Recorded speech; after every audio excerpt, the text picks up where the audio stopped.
It's all about matters of the heart. Hi, I'm NASA astronaut Tracy Dyson. Welcome to StationLIFE. The focus of today's show is on matters of the heart as they relate to good cardiovascular health. We'll take a look at how NASA keeps astronauts' hearts healthy off the Earth. And we'll take a look at some of the research being done aboard the International Space Station that can keep all of us healthier here on the Earth. Houston on 2 for velocity calculation. Steps 4, 5, and 4, 6. We're moving on to Tracy, step you 5. want to go right now for that activity? Copy. Thank you. Okay, Tracy, we copy, and that's good information. We'll pass it along. Cardiovascular disease, including heart disease, stroke, and high blood pressure, is the #1 killer of men and women across America. Fortunately, many studies have shown that healthy habits, including good nutrition and exercise, are important for maintaining a healthy heart here on Earth. Those habits are even more important for astronauts on the International Space Station. Living in microgravity for 6 months changes our bodies in a number of ways. Without gravity, we lose bone mineral density, our muscles atrophy, and our cardiovascular system gets weaker. Some of our studies have shown that in space, the size and shape of our hearts may actually change, which could make it difficult to do our jobs when we get back to Earth or even land on Mars. On Earth, our heart and blood vessels are well adapted to work against the downward pull of gravity. In space, however, there's a tendency for blood and other bodily fluids to accumulate in the upper body. Let's take a look at one of the consequences of this fluid shift. We have recently identified that some astronauts experience changes in their vision, which might be related to the cardiovascular system. Our hearts pump blood around our body through blood vessels. Special adaptations in our bodies ensure that fluid is evenly distributed despite the pull of gravity. In space, astronauts no longer experience the downward pull of gravity, and the fluid in their bodies tends to move towards the upper body and the head.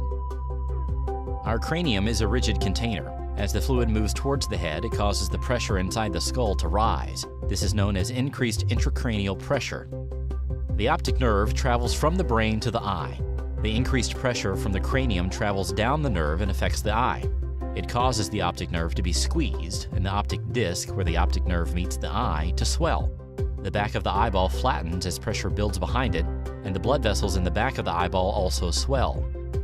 These changes can affect the astronaut's vision. One change is that the astronauts become farsighted.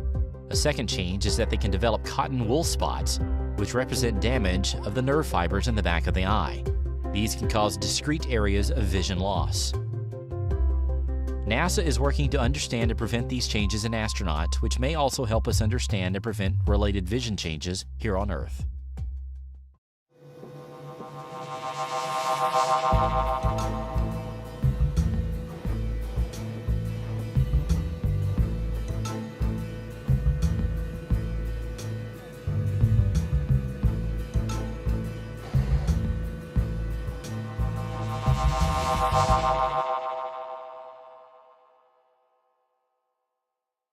One of the tools we have to study heart health aboard the space station is an ultrasound device, which uses harmless sound waves to take images of the inside of our bodies. Those images can be viewed at the same time by researchers and doctors in mission control. With minimal training on the ultrasound, remote guidance techniques developed by NASA enabled astronauts to take detailed images of their own heart. In our next segment, we'll travel to a small community in Brazil that has benefited from remote medicine techniques that were advanced by the research aboard the International Space Station.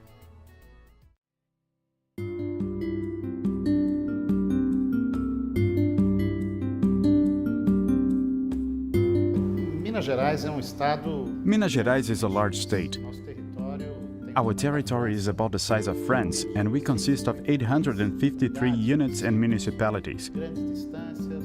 There are large distances between our communities and many very isolated rural communities.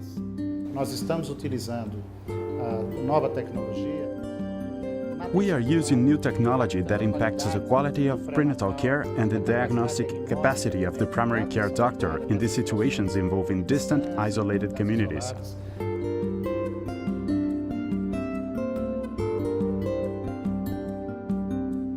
Providing medical care for people in remote locations like distant rural communities or the International Space Station, can be difficult because trained medical personnel are not always available.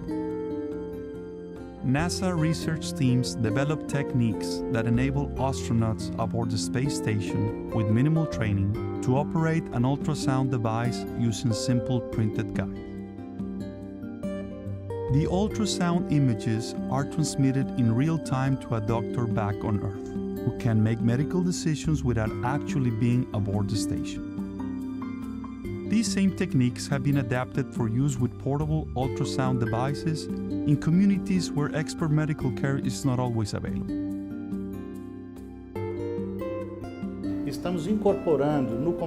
We are also incorporating the first aid and emergency care components, improving first aid at the scene of the accident and enabling the use of ultrasound to communicate to the medical communication center.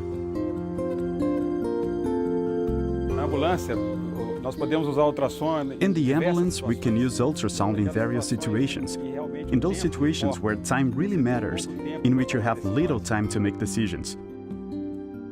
The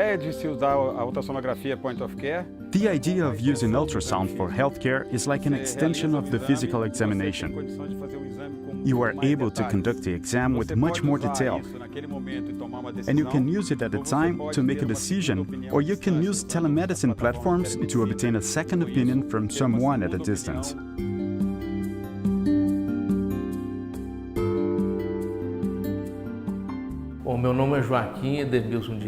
My name is Joaquim Diniz. I'm a doctor in the town of Manga. In Manga, people live with a particularity, and that is isolation.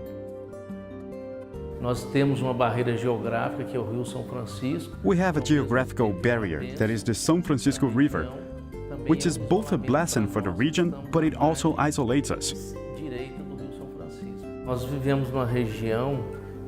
We live in a region where financial resources are few. People do not have a lot of work, but they are honest, good people who do not have much opportunity. So there are many needy people who need these resources and rely only on this institution to provide assistance. This is a technology that helps us solve many problems.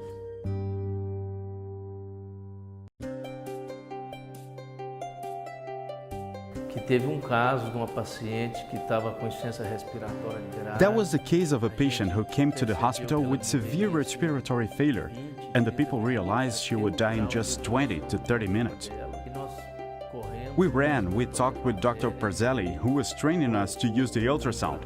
He came and applied the ultrasound and discovered large amounts of fluid around her lungs and heart. We performed the procedure and drained a lot of fluids. In 10 minutes, the woman immediately experienced an improvement and in half an hour was already walking. It was like a miracle, a rise and walk. She was dying in front of us without people knowing what was happening. This ultrasound was instrumental in saving the life of that patient.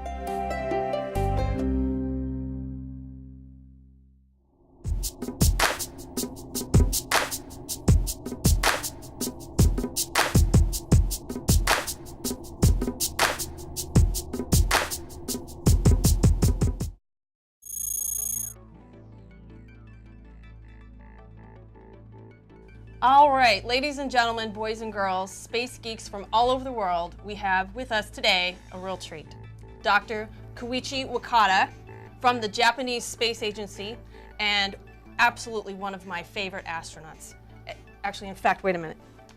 I have a list right here, and I want to prove it. Look, Koichi. Oh, great note. TC's Top 10 Heroes of Space Travel. Look. Wow! He's on there. Welcome, Koichi. Good to see you, Tracy, here. Nice to see you, too. Thank you for joining us on StationLIFE. My pleasure. I'm always watching your program. Really? I'm glad to be here. Oh, wow. Did you hear that? I am so excited that I'm actually honored that you watch our show. It's all about the space station, you know. Yes. Yes, this is wonderful to be able to explain how wonderful it is to work and live on board the space station. Yes. And then today, what are we talking about? Today we're talking about cardiovascular health. Awesome. Yes. And you know a thing or two about that? Yes, we do exercise pretty much every day. I was going to ask you on board, did you work out every single day? I did, because it's not only, you know, to keep, you know, my body healthy, but also it's a very important psychological, I think, relaxation for me. And then the best part of the exercise is the what is that? The air device that we have on board. Yeah. It's just sitting right next to the cupola windows. Yes. It's probably the best view gym in the entire world, I think. Absolutely. Yeah, you can do the you know, muscle strengthening exercise, and at the same time you can see this beautiful, you know, home planet. And what a wonderful place. That's right, because we have the cupola and we have that big center window. We call it window 7, and then most days, because the space station is oriented with the belly of the space station facing the Earth, which means that the cupola windows are facing the Earth, and there we are on the A-red, above it, below, however you want, whatever your perspective is. But anyways, we're right in line, looking out that window, which seems to us like we're on a bench. We're doing our bench press and we're looking out that window. And I remember doing my exercise one day and I saw red soil go by and I'm like, that's Australia! Exactly. So Yes. you can practice geography at the same time.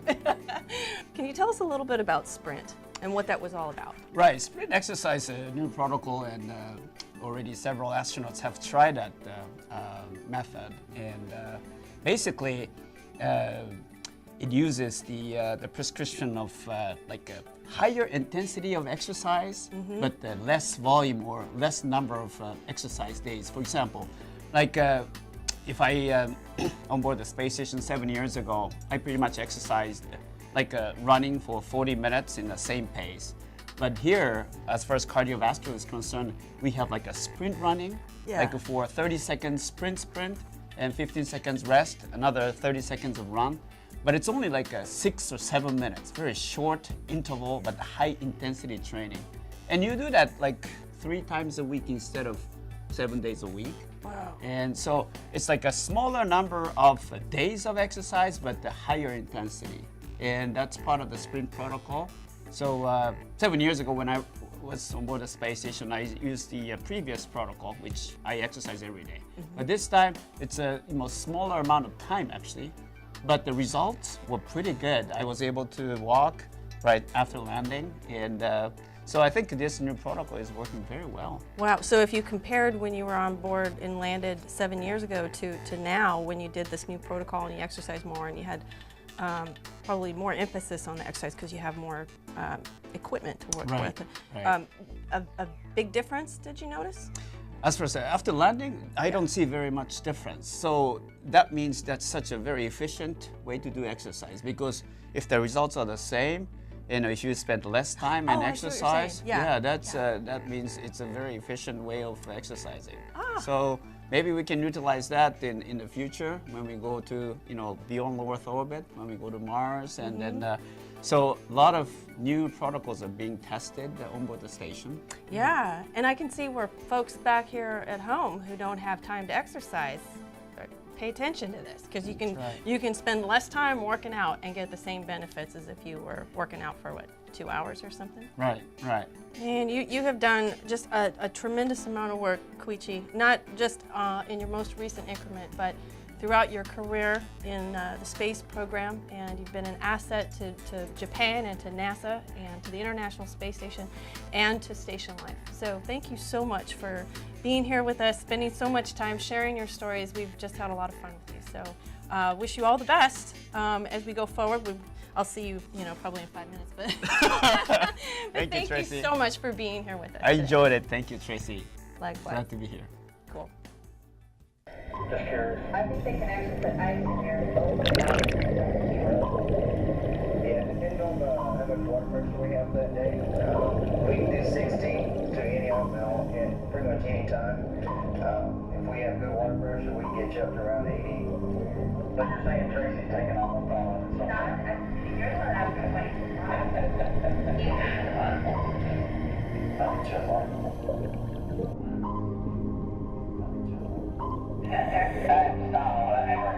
Okay.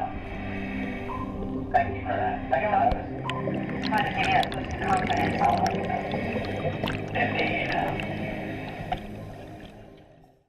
So with all this exercise going on, is it really working? Researchers and ACERs, who are astronaut strength conditioning and rehabilitation specialists, have made great progress.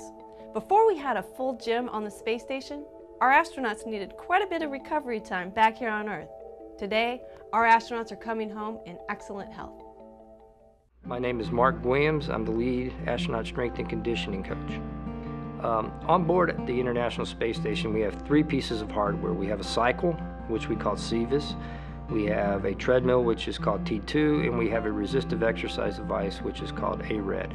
And each device is specifically designed to do certain things for the astronaut. We try to do one of those particular devices every other day. One of them we're going to get a little bit better cardiovascular fitness out of it. The other one we get a little bit more impact loading, like running on the ground. So that affects muscle, it'll affect a little bit of bone, does things. Those are the physiological aspects of it. But then also making sure when they come home from a 6-month flight that they don't come home like a bowl of jello.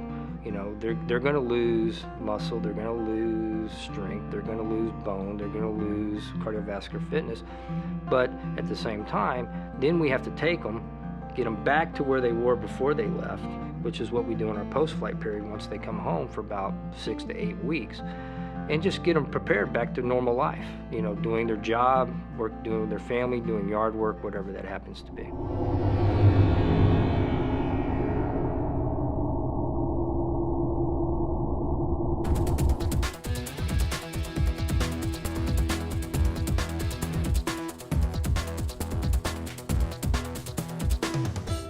Have you ever been sedentary for a long period of time, like lying in bed for a week because of an illness or surgery, and then stood up quickly?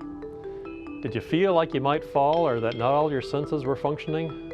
Hi, I'm Dr. John Charles with NASA's Human Research Program. During the 1-year International Space Station mission, NASA will conduct functional studies to gain insight into key physiological factors that contribute to changes in performance. Just like it would take minutes, hours, or even days for your body to acclimate to standing after lying in bed for weeks, it takes time for an astronaut's body to acclimate to an environment with gravity after working without it for many months. 2 tests will focus on post-flight tasks and procedures that will be vital for an exploration crew that has just landed on a planet after a prolonged period of weightlessness. The functional studies will assess how the neurosensory networks, eye-hand coordination, fluid distribution, cardiovascular, and skeletal muscle performance all work together to accomplish an integrated task or function. Researchers hope to compile a post-flight recovery timeline and develop and validate tests to define acceptable performance and define the linkage between physiological changes and functional capacity. This information will be helpful for astronauts and researchers as they prepare for future long-duration missions to asteroids, Mars, and beyond. To learn more about NASA's Human Research Program, visit www.nasa.gov. So now let's hear from one of our researchers who is studying the cardiovascular system off the Earth for the Earth.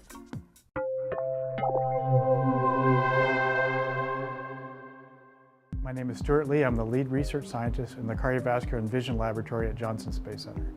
So the astronauts in spaceflight is somewhat analogous to if you took one of us on the ground and told us not to exercise for a long period of time. So spaceflight has allowed us to see the deconditioning effects, and we can see all the negative things that can happen when you don't exercise, when you don't do physical work every day that we're actually genetically designed to do. So I would say that cardiovascular health is important from the aspect of the heart and the blood vessels are the communication system in your body. So the experiment that they're demonstrating in the background is the primary measurements in our cardiovascular experiment called CardioWalks. And it's primarily looking at the health and function of the arteries in your body. In this particular case, they're scanning the brachial artery, and we use that as a surrogate for the arteries in your heart, the coronary arteries. So we're able to see how they would respond to stress. And obviously, if they respond well, then we've got good cardiovascular health, and it has a good prognosis long-term for the health of the heart. So they're looking specifically at how the vessel expands and contracts with each heartbeat, And then we stress the vessel and we see how well it expands. And those are key functions in your ability to adapt to stress when you're exercising or when you're experiencing orthostatic or gravitational stress. And so it gives us a way that we can look at throughout the mission and after the mission how the crew members are responding to the spaceflight experience. So CardioOx is looking primarily at the health and fitness, as you might say, of the arteries. The unique part of CardioOx is we're actually looking at 5 years after the mission. So most experiments just look pre, some in and post-flight. We're actually interested in long-term health of the crew members 5 years later, where their stress is involved with spaceflight, which might have caused some issues for them. Sprint is another experiment that looks at cardiovascular, but it looks primarily at the cardiovascular fitness end of things, how hard you can work. We call it VO2 max or maximal oxygen consumption. How hard you can get your body to work during space. And the VO2 max test is very good because it's an integrative test of the cardiovascular system. It brings together all the function of the cardiovascular system so you can work as hard as possible. So these experiments together give us an idea of what's happening on the functional side of things, the Sprint study, and then on the I don't want to say pathological, but on the health side of things with CardioOx. And then with the CardioOx twins experiment, we're also then looking at how genetics affects those things. My name is Stuart Lee. I'm a lead research scientist in the Cardiovascular and Vision Laboratory at Johnson Space Center. We're working off the Earth for the Earth.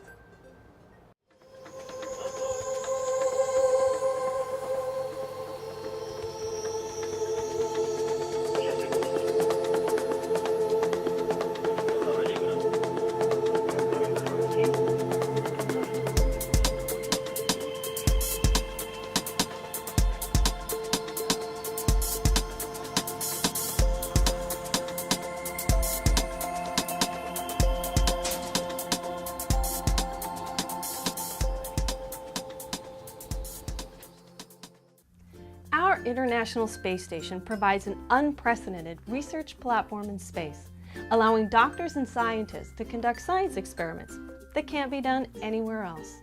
For NASA, keeping our astronauts' heart healthy is vital for continuing the journey off the Earth. Here on the Earth, the keys to good heart health are good nutrition and vigorous exercise. Thanks for joining us on StationLIFE at our behind-the-scenes look at cardiovascular research being done aboard the International Space Station. And as always, be sure to follow us on Facebook and Twitter for the latest research news, and download our app, which is legit, on your mobile device. Until next time, we're working off the Earth for the Earth.